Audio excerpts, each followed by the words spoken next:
cu durerile nașterii se uită, uite cum ai zis. Numai puțin că copilul meu mă zgălește pe jos. Vai de mine, nu este voie să mă zgălești pe jos. Am născut la aproape 41 de săptămâni. Mă ducea soțul la pat, micul dejun. Nu băga în guriță, nu? Scoate din gură, mami, ce-i la gura ta? Și medicul a folosit ventuza pentru la un an de la naștere, vorbim despre naștere. Și o să încep prin a spune în povestea asta că am născut la aproape 41 de săptămâni, dar o să încep povestea din momentul în care am împlinit undeva la 33 sau 34 de săptămâni, că nu mai știu exact, când am mers la un control de rutină la spital. Eu am fost la Filantropia și acolo mi-a urmărit medicul meu sarcina. Deși medicul meu era și la MedLife, am fost și acolo, dar în mare parte am fost la Filantropia și așa s-a întâmplat și de data asta. Am mers la Filantropia pentru control. Când am ajuns în spital, m-am dus până la toaletă și am observat că am o scurgere roșiatică, mai exact o scurgere de sânge. Moment în care m-am panicat destul de tare, am ieșit din toaletă, am anunțat repede asistentele de acolo pentru că nu urmam chiar eu în cabinet, dar dat fiind faptul că am anunțat că sângerez, sângerez e mult spus pentru că era o scurgere destul de ușoară, dar era o sângerare.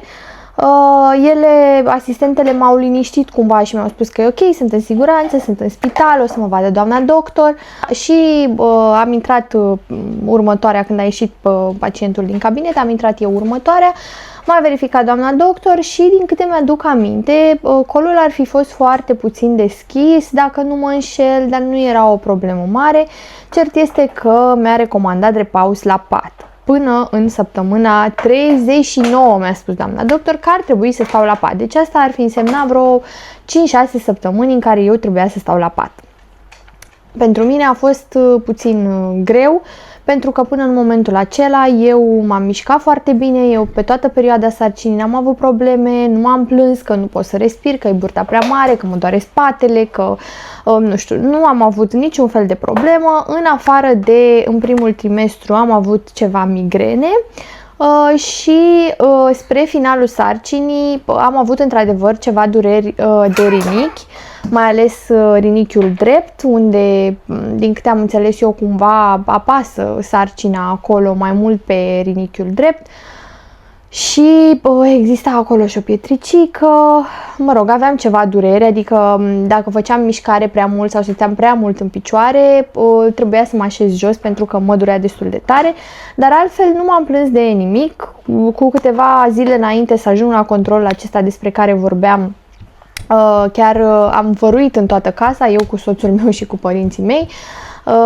Am dat cu var, m-am urcat peste tot, n-am avut nicio problemă, așa cum spuneam, toată perioada sarcinii eu m-am mișcat, făceam 3 plimbări zilnice cu căței afară, deci nu am avut nicio problemă de genul ăsta și trebuia să stau la pat, iar lucrul ăsta a fost destul de greu. Bineînțeles că n-am avut de ales, am făcut și niște injecții, din câte știu eu, nu mai știu cum se numesc, le-am făcut intramuscular pentru ca plămânii copilului să se matureze mai repede, astfel încât dacă se naște prematur să nu fie probleme majore. Și am făcut injecțiile astea pe o perioadă de câteva zile, 3-5 zile, dacă nu mă înșel, cred că 5 zile, care erau destul de dureroase și ele, mai ales că până în momentul ăla eu nu făcusem niciodată injecții intramusculare, am făcut și eu vaccinuri, analize și așa mai departe, dar niciodată astfel de injecții. Și, așa cum spuneam, mi s-au părut foarte dureroase, venea cineva și mi le făcea seara, eu nu mă mișcam din pat, mi-aducea soțul la pat micul dejun, prânz și cină. Bietul de el se ocupa și de sarcinile casnice și de job și plimbatul câinilor, pentru că ieșea de 3 ori pe zi cu căței la plimbare și deci el se ocupa de tot, eu doar stăteam în pat. Primele câteva zile a fost ok, că m-am uitat și eu la un serial, la un film, la una alta, încercam să mai citesc.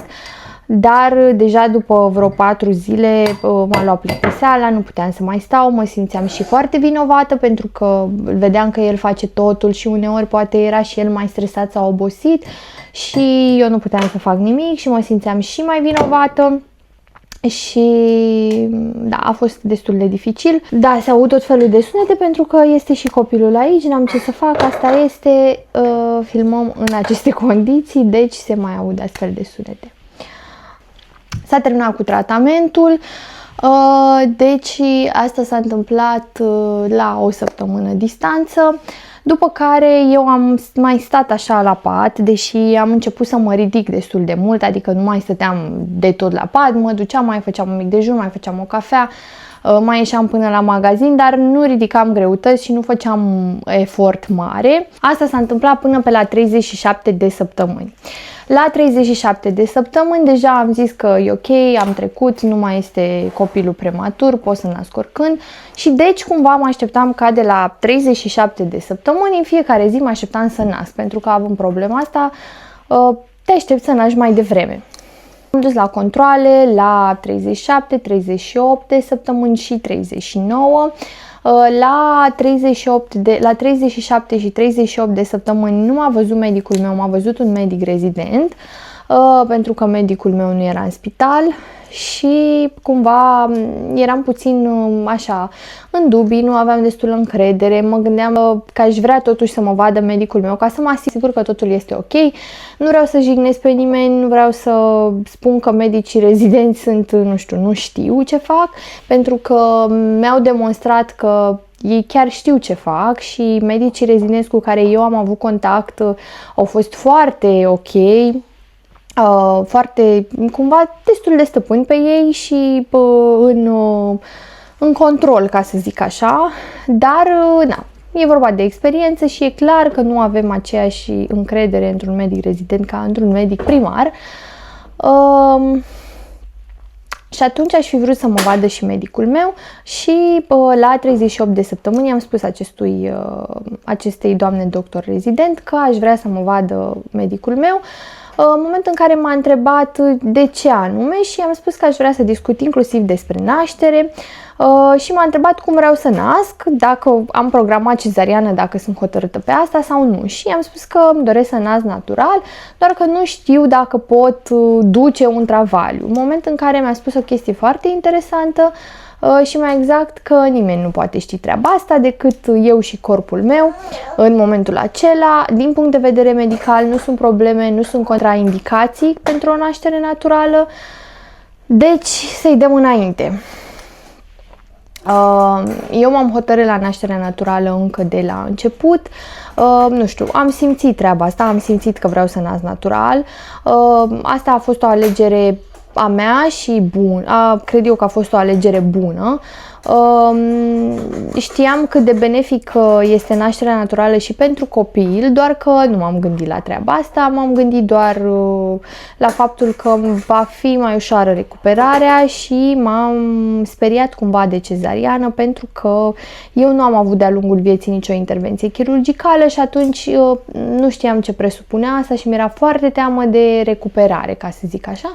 Și atunci am mers pe principiu, ok, mai bine mă chinui câteva ore sau, mă rog, câte ore va fi nevoie decât să mă chinui după nu știu câte săptămâni. Și deci am mers pe naștere naturală. Bineînțeles că dacă ar fi apărut probleme sau ar fi fost contraindicații, n-aș fi fost absurdă și aș fi mers pe cezariană. N-a fost cazul și mulțumesc lui Dumnezeu pentru asta. Bun. Iar după această discuție, Elia... Vino, nu cu ăla, nu așa. Nu! Bun, și la 39 de săptămâni, așa cum spuneam, mi-a spus că încearcă să îmi deschidă colul. Dacă nu se întâmplă nașterea peste weekend, vom naște natural luni. Deci pentru luni de dimineață eram programată la cezariană, mi-a făcut acolo procedura de deschidere de col, a fost puțin dureroasă și nu o să mint, am și sângerat puțin, dar mi-a spus că este normal și am mers acasă. Asta se întâmpla vineri, așa cum am spus, vineri nu s-a întâmplat nimic, sâmbătă nu s-a întâmplat nimic, sâmbătă seara am început să am așa ușoare dureri de cap. Și sâmbătă noaptea am început să simt niște contracții care nu erau foarte puternice și în niciun caz regulate. Le aveam la 5 minute, jumătate de oră, o oră, am simțit câteva pe timpul nopții. Iar dimineață, când m-am trezit, am mai avut la fel câteva contracții și s-au calmat. Însă de dimineață m-am trezit cu o durere de cap foarte intensă, venea să vărs, am și vărsat și inițial m-am gândit că este vorba de o indigestie pentru că mâncasem seara ceva comandat și m-am gândit că ar putea fi asta cauza. Soțul meu a zis că ar fi mai bine să mergem la spital, să mă vadă totuși medicii. Dar era zi de votare, se vota președintele României și eu nu puteam lipsi de la vot, trebuia să-mi fac datoria de cetățean. Așa că în toată durerea mea m-am dus și am votat, pentru că am avut noroc că și secția de votare era aproape de noi, cumva doar traversam șoseaua și ajungeam. Am votat cu bagajul de maternitate în mașină și apoi am plecat direct la spital. La spital nu era niciun medic rezident cu care eu mai interacționasem de gardă și nici medicul meu, așa că m-a luat un alt medic rezident, m-a întrebat ce s-a întâmplat, i-am povestit care sunt simptomele mele, mi-a luat tensiunea era normală și urma să fac ecografia. Mi-a verificat întâi colul, mi-a zis că este închis, ceea ce m-a dezamăgit puțin, dar a zis să facem și ecografia, să vedem cum este copilul și să ne asigurăm că totul e ok. Așa că am mers la ecograf, iar la ecograf, în momentul în care se face ecografia, se introduce acolo manual numărul de săptămâni, mai exact data probabilă a nașterii sau data ultimei menstruații. Fiind spre final de sarcină, se introducea data probabilă a nașterii de pe prima morfologie. La prima morfologie, în momentul în care au măsurat copilul, au spus ei că ar fi mai mare decât ar trebui să fie. Ca să înțeleagă toată lumea, pentru că majoritatea mămicilor care au trecut prin asta cu siguranță știu despre ce vorbesc, în mod normal copilul se naște la 40 de săptămâni, 42 maxim, deci între 37 și 40 de săptămâni e ok, după 40 merge până la 42, deja la 42 nu mai poate avansa sarcina pentru că copilul va fi foarte mare, lichidul amniotic va fi foarte puțin, deci trebuie să se întâmple nașterea până la 42 de săptămâni. Ideea este că în momentul în care ei măsoară copilul, tu dai data ultimei menstruații. Data ultimei menstruații, să zicem, este 5-a lunii. Tu ești la morfologie pe data de 5-a următoarei luni. Ei o să ia în calcul 4 săptămâni ale copilului, doar că nu sunt 4 săptămâni, 4 sau 5, mă rog, cât vine în funcție de numărul de zile. Nu sunt atâtea, de fapt, pentru că din prima zi a menstruației până în ultima zi sunt la mine, în cazul meu, 5 zile, ulterior până la data ovulației mai sunt câteva zile, deci niciodată nu o să fie numărul ăla de săptămâni real, dar așa se calculează și așa se face din punct de vedere medical. Iar în momentul în care mergi la o morfologie, care este de fapt o ecografie mai amănunțită, unde măsoară fiecare oscior, fiecare degețel, fiecare orice al copilului, ei fac niște preconizări în funcție de data ultimei tale menstruații, cam cât ar trebui să fie de mare copilul. Au niște dimensiuni standard și în funcție de asta se ghidează, iar atunci ne-au spus nouă că ar fi mai mare decât vârsta ei, așa că automat data probabilă a nașterii a scăzut, deși inițial era 12 mai, a scăzut la 5 mai, pentru că dacă copilul e mai mare, automat se face mai mare mai repede și se naște mai repede.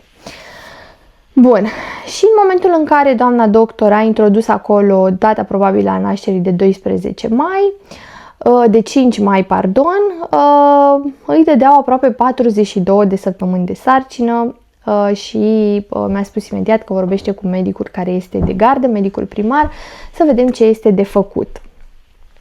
S-a întors și mi-a spus că mă vor interna și voi intra în cezariană. Moment în care m-am panicat și am zis, nu, eu trebuie să mai aștept doctorul, pentru că, real vorbind, nu erau probleme fizice, adică nici eu, nici copilul nu existau nereguli cu noi, în afară de faptul că eu mă simțeam rău, că vărsam, nu aveam alte probleme, adică nici măcar nu mai vărsasem de dimineață, dar aveam în continuare greața aceea și durerea de cap, dar tensiunea era bună, adică nu exista niciun risc medical în momentul ăla ca să fie o urgență cezariană. Așa că mi-am sunat medicul, iar medicul mi-a spus că ar trebui să rămân internată și va vorbi dumneaei cu medicii care sunt de gardă pentru a amâna cezariana până de dimineață, asta dacă, bineînțeles, nu intervine o altă problemă. Și așa am și făcut, am rămas internată, după care, deci m-au internat pe la ora 11, m-au dat pe salon, a venit mâncarea pe la 12, nu puteam să miros măcar mâncarea aia în continuare, îmi venea să vărs, nu mi-au dat nimic, bineînțeles, doar mă monitorizau. Și m-au pus la CTG de câteva ori. CTG este un aparat cu un monitor care îți arată bătăile inimii copilului și mișcările copilului, din câte știu, pentru că știu că de fiecare dată când copilul nu se mișca, îmi dădeau ceva, o ciocolățică, ceva ca să o trezească să se miște. Deci bătăile inimii și, bineînțeles, și contracțiile. Totul era ok, până într-un punct în care am început să simt dureri. Simțeam dureri, nu știam dacă sunt contracții pentru că eram la prima sarcină, nu erau regulate, nu durau, nu știu, să zic că le am la 5 minute și durează 2 minute sau durează 1 minut și sunt la 10 minute. Una dura 1 minut, una dura 2 minute, una era la 5 minute, una era la jumătate de oră, mai aveam la 20 de minute, la 3 minute, deci era așa, nu se înțelegea nimic, nu era nimic regulat. Am anunțat, pe monitor în continuare nu se vedea nicio contracție. Până într-un punct când deja singura modalitate în care puteam să mă calmez, era respirația și încercam să inspir și să expir. Deși pe mine exercițiile de respirație de-a lungul timpului m-au neliniștit la modul că de fiecare dată când încercam să fac un exercițiu de respirație simțeam că mă hiperventilez mai rău, probabil că nu le efectuam corect, habar n-am. De data asta m-au ajutat și simțeam că iau foc și mă înroșeam la față, după care mă linișteam așa. Și le-am spus asistentelor, ele mi-au spus că nu se văd contracții, dar o să facem un NOSPA, pentru că dacă contracțiile sunt reale, NOSPA va accelera procesul nașterii, dacă sunt false, se vor calma. Și mi-au făcut un NOSPA injectabil.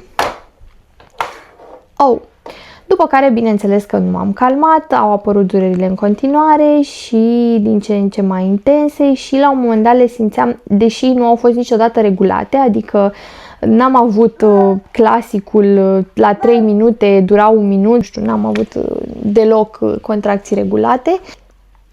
Auci! Ok, și la un moment dat aveam durerea constantă, mă durea tot abdomenul, mă durea și în spate, am ieșit pe hol, am dat câteva ture, știu că se schimba tura atunci și am așteptat să se schimbe ca să anunț pe cineva să vină să vadă ce se întâmplă cu mine. Nici nu puteam să mai stau jos, așa că m-am plimbat pe holurile alea pe acolo. Și la un moment dat una dintre asistente a zis ok, o să chem un medic să vadă exact ce se întâmplă. A venit un medic să-mi verifice colul și eram la dilatație 6. Așa că imediat am coborât în sala de nașteri și a fost cumva și o ușurare pentru că mă gândeam, wow, dacă așa se simt durerile și încă nu apar pe monitor contracțiile, cum o să fie momentul nașterii? Am ajuns la dilatație 6 fără ca măcar să știu că am colul vreun pic dilatat. Mama, dar tu doar aici poți să stai. Cum am coborât la sala de naștere, am cerut imediat epidurala, mi-au și făcut-o. Moment în care m-am liniștit, n-am mai simțit nicio durere, moașele chiar mi-au recomandat să dorm, doar că nu puteam face treaba asta, eram prea acolo și prea emoționată ca să pot dormi. Epidurala, vreau să zic că nu a durut. Într-adevăr a fost neplăcută poziția, dar nici asta foarte rău, pentru că am tot citit și auzit tot felul de păreri, doar că trebuia să stau aplecată fără să mă mișc. Faptul că eu simțeam durerile foarte puternice, mai ales faptul că ia, cum ai băgat în gură? Ia scoate, dă din gură, dă jos! Spuneam că trebuia să stau așa foarte aplecată, m-a ținut o asistentă sau moașa, nu mai știu exact, m-a ținut bine, n-a fost nicio problemă, doar că având dureri și eu încercând să fac exercițiile alea de respirație, voiam să respir și nu prea puteam, că nu trebuia să mă mișc. Asta a fost singura chestie neplăcută, în rest de durere nici nu poate fi vorba. Și după ce și-a făcut efectul epidurala, totul a fost perfect, m-am relaxat, nu mai aveam nicio durere, doar că la jumătate de oră durerile au început să revină.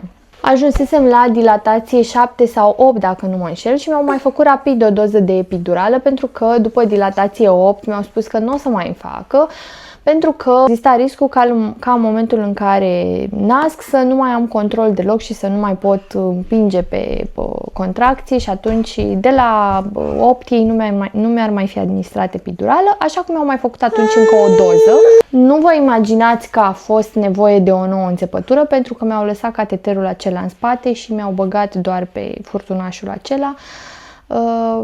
Din nou, nu vă gândiți că e ceva rău, pentru că nu simțeam absolut nimic acolo, deci e ok. De aici m-am relaxat din nou încă vreo oră, cred, după care au reînceput durerile. Moașele în timpul ăsta tot veneau și mă întrebau dacă am început să simt presiune. Mami, da, copilul face bautul. Eu nu știam ce sau cum ar trebui să se simtă acea presiune.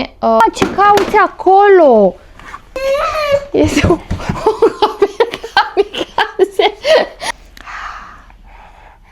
Le spuneam că nu știu cum se simte presiunea asta, ele îmi spuneau că ele nu pot simți în locul meu, deci nu știu ce simt. Eu le spuneam că mă doare, ele nu mă credeau pentru că știau că am 2 doze de epidurală, dar eu aveam dureri, nu știu ce s-a întâmplat, de ce la mine epidurala asta nu și-a făcut efectul, adică și-a făcut efectul, dar pe o perioadă scurtă. Și de ce spun asta? Pentru că în momentul în care m-au dat pe salon, tipa care născuse înaintea mea cu câteva ore, cu care eram acolo în salon, mi-a spus că ea după epidurală n-a mai simțit absolut nimic, a născut fără niciun fel de durere și că a fost foarte ok, n-a fost și cazul meu.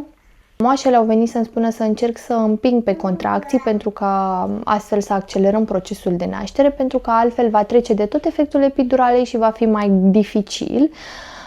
Asta am început să fac până în momentul în care ele au venit și mi-au administrat ceva pe venă, probabil oxitocină sau nu știu ceva care să accentueze contracțiile. În moment în care mi-au spus că o să mă ia amețeala, e tot ok, așa se întâmplă, să nu mă panichez. Ce am făcut eu? M-am panicat, pentru că m-a luat o amețeală groaznică, nu puteam nici să întorc capul sau privirea, eram foarte, foarte amețită și mă panicasem. Și au reușit într-un final să mă calmeze, pentru că mi-au spus că e normal, așa se întâmplă, ăsta este efectul injecției, doar că n-am știut exact ce e. Deci ori Nospa, ori oxitocină, ceva mi-au băgat. Iar în momentul în care m-a luat amețeala aia, am simțit și presiunea despre care vorbeau și cum se simte. Se simte efectiv ca un pietroi acolo în interior care coboară așa și te apasă. Și a venit imediat și medicul, pentru că copilul coborâse. În momentul în care s-a uitat pe monitor și a spus doar că trebuie să naștem acum. În câteva secunde patul acela pe care eram s-a transformat în scaun de nașteri. Nu m-am gândit nicio secundă, pentru că tot văzusem că sunt anumite poziții în care naști. M-am documentat destul de mult înainte și spuneam încă de la începutul videoclipului că am făcut mișcare în sarcină. Nu am făcut într-adevăr sport, dar uite, am făcut și niște exerciții pentru pelvis care facilitează nașterea. Am informat destul de mult înainte și știam destul de multe lucruri, dar în momentele alea nu m-am gândit nicio secundă că poate nu-i poziția bună asta și hai că aș putea să le spun să nasc altfel, n-a mai fost vorba despre așa ceva.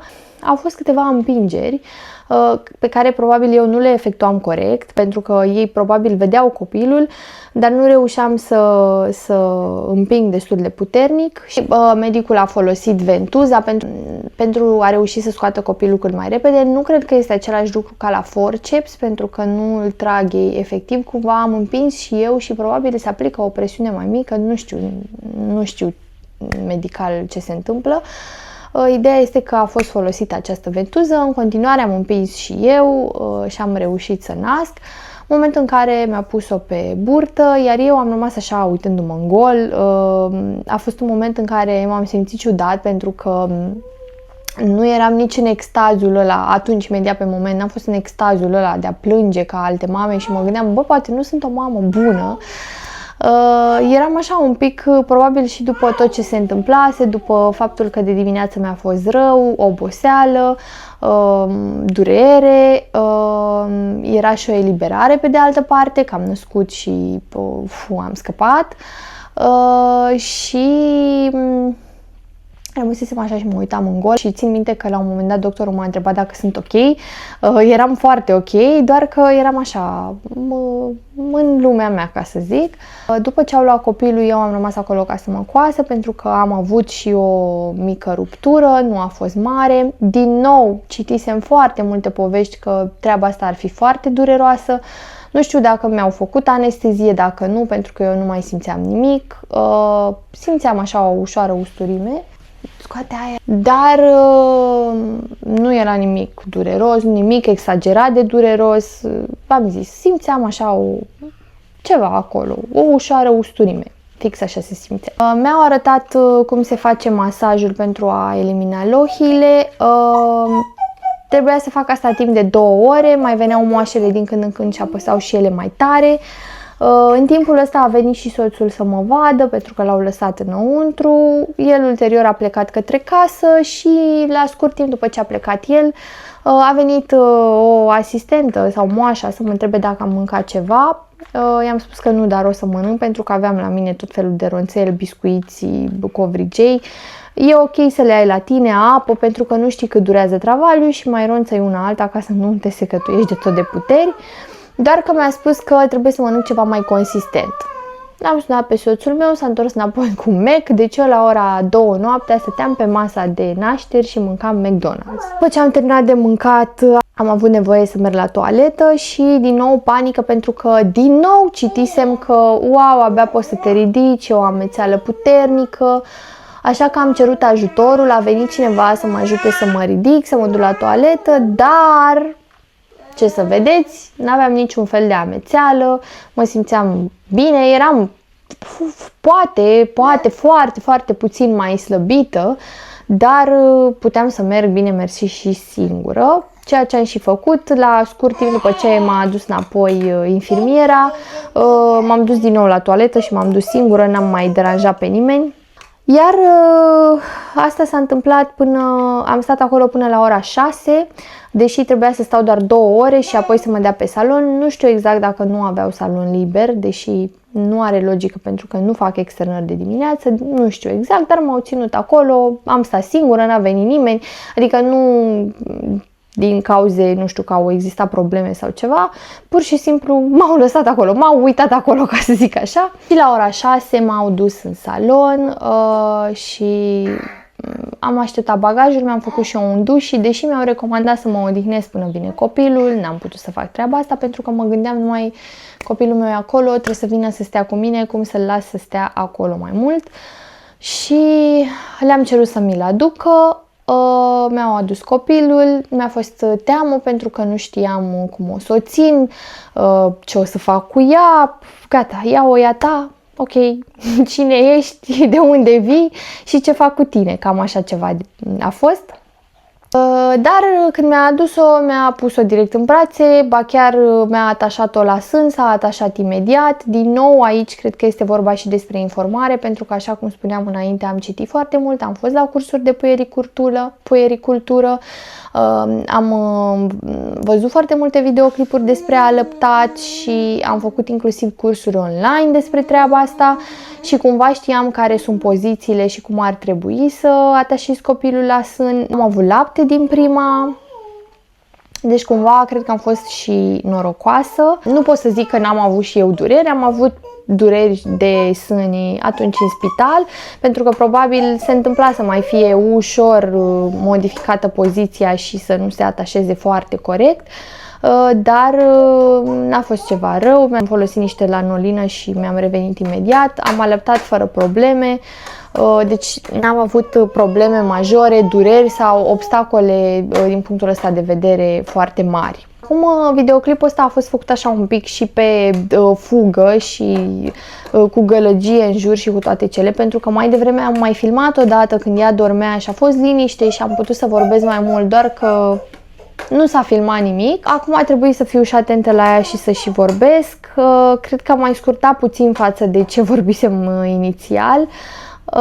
Vreau să mai vorbesc despre șederea la Filantropia, despre ce s-a întâmplat după ce m-au dat pe salon, pentru că în primă fază am fost într-un salon de 2 persoane, iar mai apoi am cerut rezervă single. În primă fază nu au avut să-mi dea, s-a eliberat ulterior și m-au mutat în rezervă single și o să vă povestesc într-un alt video despre șederea acolo și ce s-a întâmplat în fiecare zi al șederii mele acolo. Pentru că mie mi-a fost foarte frică de nașterea la un spital de stat. Dacă atunci îi trimiteam mesaje soțului și îi spuneam că dacă așa se simte nașterea, eu nu mai vreau niciun copil, pentru că voiam 3 și în momentele alea am zis fac unul și după ăsta adoptăm. Acum pot să zic că aș mai face mulți, după experiența nașterii pe care am avut-o. Scoate din gură! Am născut într-un final natural, așa cum mi-am propus. Ce vreau să mai menționez aici este faptul că în momentul în care mă gândeam dacă aș putea să aleg și cezariana, mă gândeam că poate ar fi nedrept față de copil, la modul că poate i-aș influența destinul dacă eu aleg ziua nașterii și nu se naște când vrea el.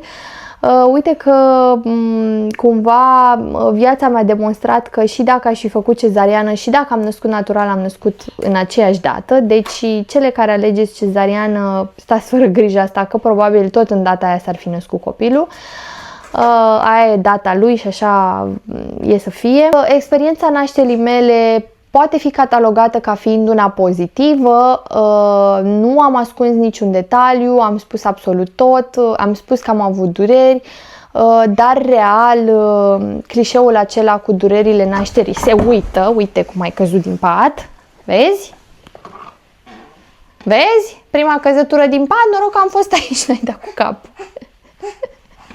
E fericită, e ok, a căzut din pat, dar nu ți-a întâmplat nimic. Nu.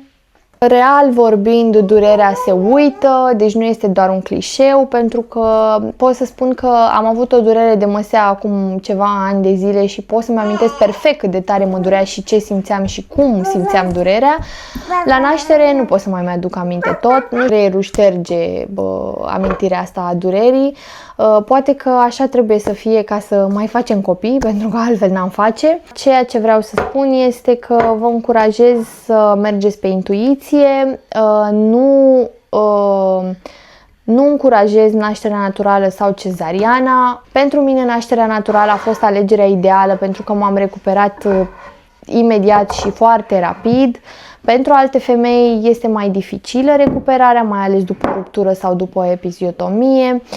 La mine nici măcar asta n-a fost dureros, adică eu nu am avut dureri după, să nu pot să stau în șezut, a fost o ușoară usturime și o senzație de presiune cumva în zona pelvisului pe care am avut-o ceva timp, mai exact ca o febră musculară așa.